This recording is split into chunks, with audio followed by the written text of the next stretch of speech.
What's good, y'all? It's your boy Ross back again with another video. So we're going to check out 10 best WWE matches of 2021 so far. I'm going to be honest with you, man. 2021 for the wrestling side of thing is actually been pretty good. There's been some pretty fantastic matches throughout the year.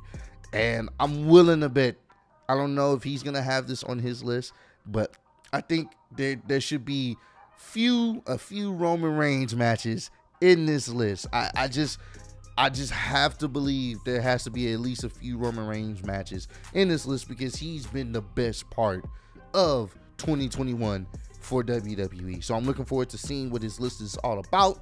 Let's check this out. Appreciate all the love and support. Road to 50K and let's do this thing.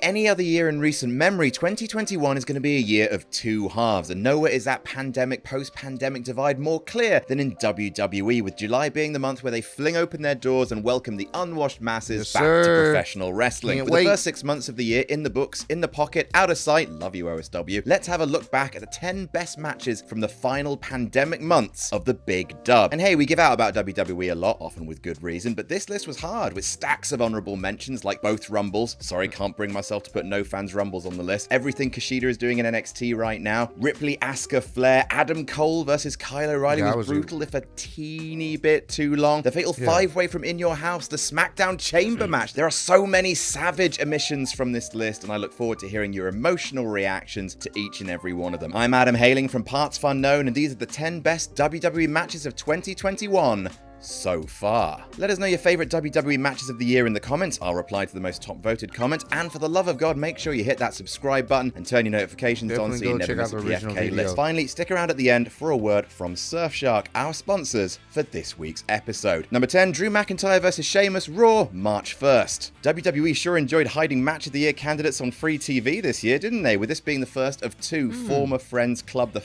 out of each other on a fairly random ass episode of Weekly Telly in a match that was somehow better than the corresponding pay-per-view matches. Catchy category, I know, I'm a writer. On March 1st, the Celtic Hog Beast went to War Bastard in a match drenched in history, whiskey, and sweat. Honestly, though, this match had no right to go as hard as it did, with the closing 5 minutes being nothing but Hoss move after Hoss move after Hoss move, most of them from the top rope, because why not, I guess, as soft Southerners cheering on Ireland and Scotland, destroying each other, hoping that they never have the idea of getting together and revenging themselves on the English. Their no-holds-barred match at Fastlane 3 weeks later was also very good indeed, but all the weapon spots in the world couldn't match up to this match's intensity. I didn't see this match. Closing bro kick Claymore spot, Chef Glasgow kiss. Number 9, MSK versus Grizzled Young Veterans versus Legado del Fantasma, NXT TakeOver Stand and Deliver. And now for some very beautiful dancing. After Undisputed Era finally fractured like a Westlife commemorative plate, there were slight doom clouds on the horizon for NXT's tag team division. Thank the Lord then for the adrenaline injection of MSK, two supernaturally charming and acrobatic showmen whose feud with the forever underrated Grizzled Young Veterans held the division together in a time of trouble. At Stand and Deliver Night 1, one of the strongest overall nights of wrestling in a very long time, by the way, the vacant tag straps were up for grabs in a three-way MSK versus GYV versus that was LBF, actually and it's entertaining. amazing what genuine unpredictability can do for a match. Would WWE go all in on MSK after they won the Dusty Classic? Would the veterans take it to redeem their loss in that tournament? Would Legado steal it so they could do the faction holds all the gold moment? All three options worked, which gave the match an undeniable that was a pretty good match. Even before it came a stupefying acrobatic casserole of mayhem and hurled flesh. A hugely entertaining statement on NXT Tag Team Wrestling, even before the brothers of Dadstruction, Ciampa and Thatcher got involved.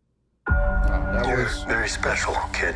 That was a pretty good match, man. Definitely, if y'all get a chance, go watch that. That was Sami Zayn versus Kevin Owens, Last Man Standing, SmackDown July 2nd. Part 2 in the former friends club the out of each other on a lot of y'all were telling me this match was really good. I haven't checked it out. I may go back and actually check it out. But a lot of you guys are saying this was a fantastic match. Fairly random ass episode of Weekly Telly in a match that was somehow better than the corresponding pay-per-view matches category, Electric Boogaloo. Call it recency bias, but hot dog, this match ruled one of the sassiest and incongruously violent affairs to not be featured on pay-per-view in a long time. Look at Sami Zayn Reigns back after the match. That pain must be castronomical. Everything you could want from a KO Zayn last man standing match is here. KO building a tower of weaponry, which of course guaranteed that his hamster ass would be the one to plummet through. A match narrative told through amazing facials, and of course callbacks to their long and cruel history together with that final trilogy of powerbombs harkening as far back as 2015. I mean, it's so hilariously WWE that these two men would legit shorten each other's careers fighting over a spot in a Money in the Bank ladder match, only for the very next segment to feature Selena Vega being just announced as also qualifying for a spot. But even loopy Vince logic can't take away from this knuckle fest of glorious violence. Quite literally, fight forever. Number 7, Finn Balor versus Pete Dunne, NXT TakeOver Vengeance Day. Has it been a wrestling glow-up in recent memory greater than Finn Balor's return to NXT? Going from an empty-eye smiler on the main roster reminiscent of your brother.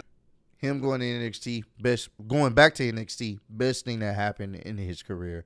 Be honest with you. This high friend who's always somehow in your kitchen, to a rock and roller psychopath with history's biggest and meanest penis. Throw him in with one of wrestling's best current technicians in Pete Dunne, and baby, you got a stew going. Short of maybe Kyle O'Reilly, there's no one out here stretching people better than Pete Dunne, and for the most part, this is a clinic of psychologically taught, focused, ultra convincing joint manipulation and counter wrestling, broken up by brief flashes of stiff and sinister violence. Dunne catching Balor's I didn't see this into match. A triangle choke is a thing of beauty. Likewise, the glorious false finish of Dunne, crotching Balor with his own arm, leading to a bitter end. While the first half may be a little too technical for some, the closing 5 minutes are classic TakeOver main event. Big, desperate moves, albeit still held together with Dunne's fixation on breaking fingers. A connoisseur's choice. Number 6, Bobby Lashley versus Braun Strowman versus Drew McIntyre, WrestleMania Backlash. Sometimes, though, more is more, and this is a giant, filthy cheeseburger of a match. 3 Titans doing horrible things to each other in a match that skips the beginning and goes straight to Armageddon. Some people say, I mean, the match was,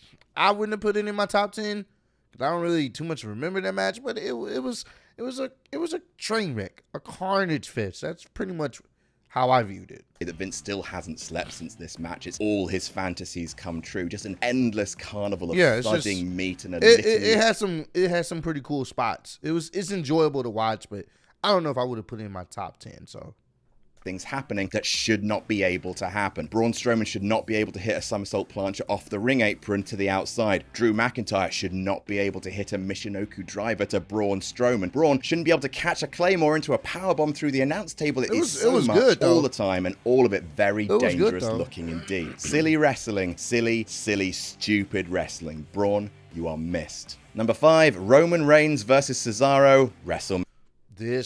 This match definitely deserves to be on this list. When I say they made Cesaro look like $1 billion, I legitimately thought Cesaro actually had a chance here. They made him look great, bro. Oh, Mania Backlash. Spoiler alert, you're going to see a bit of Roman Reigns in the top 5. Of course. He's kind of the best thing in all of wrestling, not called Adam Page. Thank you. Of course he got to be there.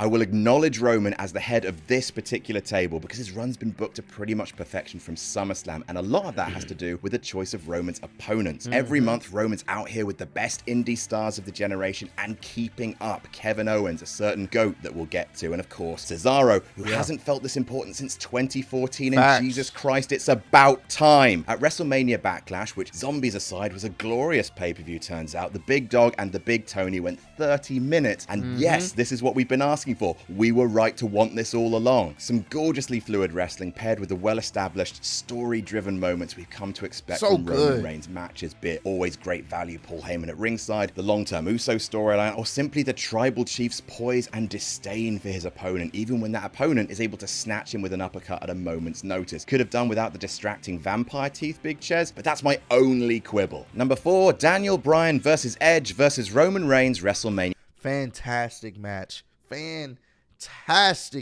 love this match. One of my favorite WrestleMania matches of all time. One of my favorite build-ups to WrestleMania of all time. It was great. It was fantastic. Honestly, I'm going to be honest with you. I want to say this is probably the best Roman Reigns match we've ever had at WrestleMania. The other one was when he was going against Brock Lesnar. I think that was WrestleMania. Was that WrestleMania 31? I think it was WrestleMania 31. I'm sure you guys will correct me. But when he was going against Brock Lesnar in the main event and he got busted open and Seth Rollins cashed in, that was actually a good match. That was his best WrestleMania performance up to that point. But this one right here, oh my God. This was his best showing, bro. Love this match. 37. Once this match starts, it never stops. Calling to mind one of the greatest triple threats of all time, Seth Rollins versus John Cena versus Brock Lesnar. From the ringside goons getting involved before getting demolished, to the uneasy alliances to take care of the bigger threat. Man, that double submission spot devolving into dual. That was so good, bro. Oh my God. That double submission spot where Roman is screwed. He's done. He doesn't even have an option to even tap out. It was one of the greatest spots of all time in WrestleMania history. Oh my God, bro. Jeez, man. Dueling headbutts. Such a punch the air moment of silly wrestling humor and desperate ingenuity. Like the NXT tag triple threat we mentioned earlier, it's another match hugely beneficial. Actually, he did kind of tap. He actually did kind of tap in the match. Now, because I just saw the little clip, he ended up tapping like Edge's leg, bro. Oh, it was so good, bro. This was so good, bro. Fitted by seeds of unpredictable doubt. Edge was a nostalgic favorite. Roman was the unstoppable champion. Bryan was the fly in the ointment, the pain in the ass. And those three stories wove themselves together seamlessly, with everyone looking like a superstar right up until the finish, which crowned Roman as the superstar who eats superstars for fucking breakfast. To be specific, a pancake breakfast. Stacks on. Phillips so good. presents Fantastic One Blade. match, bro. Trim. Just one of the best WrestleMania matches of all time. Definitely, if you have not seen it, go check it out. You will definitely enjoy it. It's a match you can actually go back and watch again and just be still entertained like you watched the very Number first 3, time. Bianca Belair versus Sasha Banks, WrestleMania 37. Sometimes it's not about the moves, it's about the occasion. It's about the right people having the right match on the right night. The twin main events of WrestleMania 37 ruled. And while the triple threat had the violence, this had the emotion, the culmination of WWE. Now, this was a good decided match. to conclusively pull the trigger on Bianca Belair this was after a good Yuna's match. false start. A move totally vindicated by the This Is Awesome chants before the match even began. The bout itself was stellar. Bianca's a superstar, and honestly, there are fewer, more reliable big match wrestlers in the industry than Sasha Banks. While most people will just remember the hair whip spot in isolation, one of the best spots of the year, sound like a fucking gunshot. Yeah. There's so much good stuff here. Bianca gorilla pressing Sasha and walking up the ring steps with her like a terrifying monster. Bianca suplex deadlifting her 3 times in the same spot. Sasha wrapping Bianca up in her own hair. It is grand stuff, suitable for the grandest stage of them all. Number 2, Walter versus Tommaso Ciampa, NXT TakeOver Stand and Deliver. Only Walter could convincingly end a match with a knife-edge chop. He is one of the single greatest attractions going right now. And please, WWE, do not f*** up Walter. Remember Survivor Series 2019?